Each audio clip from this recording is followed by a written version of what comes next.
Who says I love you first? Hello, my name is Chengi, international best-selling author of the book Position for I Do, How God Delivers Mr. Right When You Live with Power and Purpose. And you, my precious one, are my world.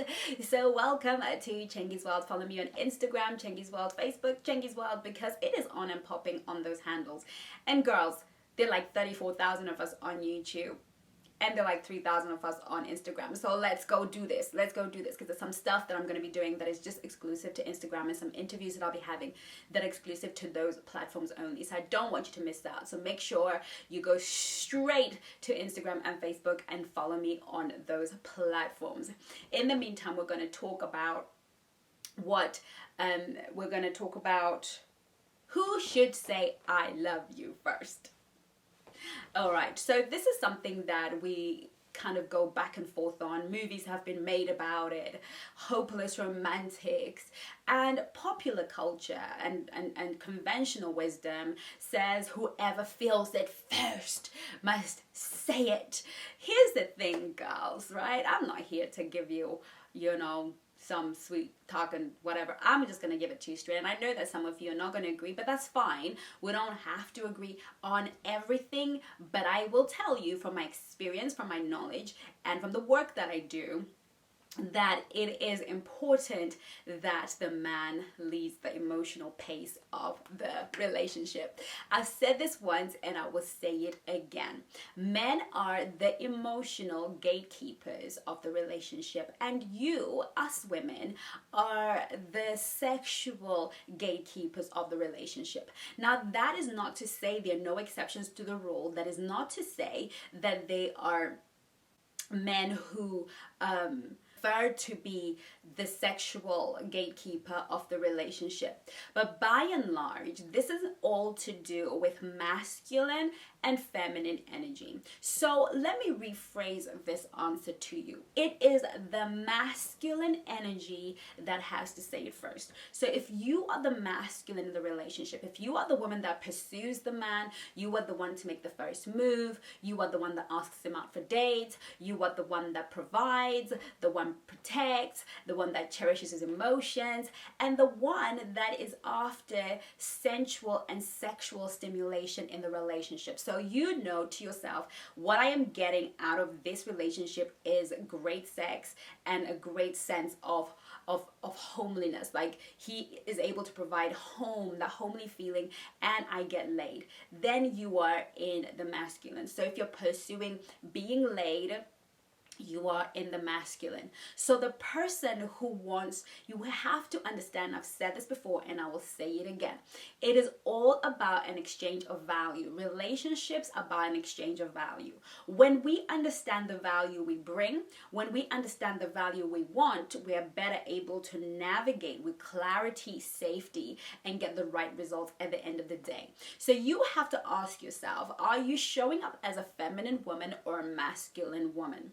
If you're showing up as a feminine woman, then you must wait for the masculine to drive the emotional pace, just in the same way that the masculine waits to attention for the feminine to give permission or to give pace to the sexual element of the relationship. This is the synergy and the synchronicity that happens when we're all flowing in our masculine or feminine and we're aware that we're in that position. Now, I can say a lot about masculine and femininity, and you can, if you go to the description box below, you will find the link to the Feminine Mastery Replay. You can order that from me and you will have 1.5 hours of me talking about femininity and masculinity. It's a great in-depth course for you, and you can get that down below. So I'm not going to go into that much. So what you have to ask yourself is, if I am the masculine, then it is perfectly okay for me to say I love you because I am driving this relationship. But be very certain that the man you are speaking to is comfortable in his feminine energy, that he is sitting in his feminine energy, and that he is comfortable with that. Because if you to say that to a masculine man, if you begin to take the driver's seat emotionally with a masculine man, you are going to have competitive energy. He's gonna feel like you're stepping on him, and chances are he will flee. It's really very important, ladies, to have a hold of your emotions. Feeling it doesn't mean it has to come out of your mouth, okay? Number one, if you are the only person feeling it, and maybe that relationship is not right, or the timing is not quite right, so wait for him to say it first.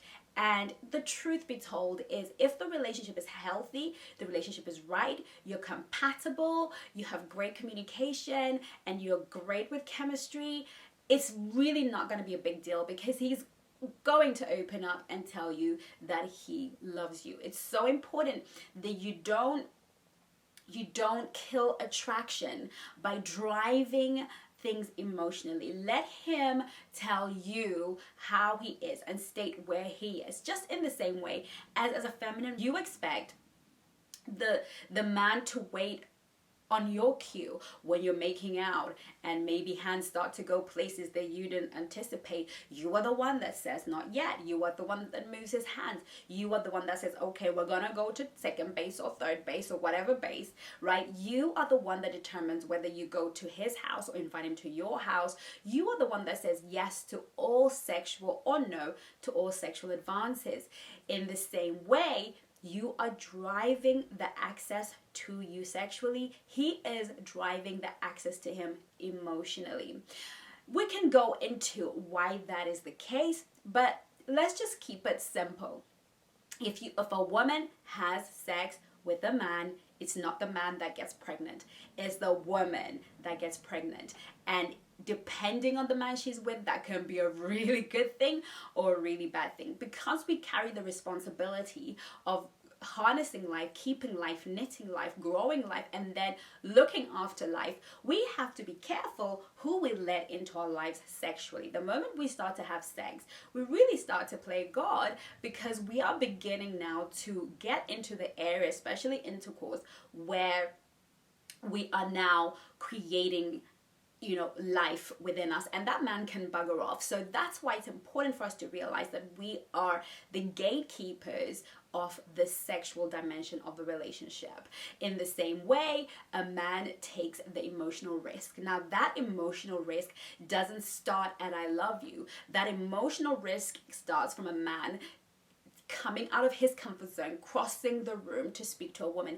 That is him showing you that he is capable of taking emotional responsibility for the driving the emotional responsibility for the relationship. So even if you were to meet online, signaling him with a wave or a kiss or a flower or whatever to let him know that you're available and interested, and letting him speak first, is really positioning yourself in your feminine, allowing that man to be the man and to show you that he can handle things emotionally. He can keep it together emotionally, and he can make sure that you never have to take the difficult emotional positions. Now, this is the work of the masculine, to protect the emotions of the feminine. And so how we conduct ourselves before, at hello, during the relationship, and all the way through will determine how much synchronicity, calm, and flow the relationship has. If we don't do it properly, then we will butt heads. We will step into each other's territories. We will make each other feel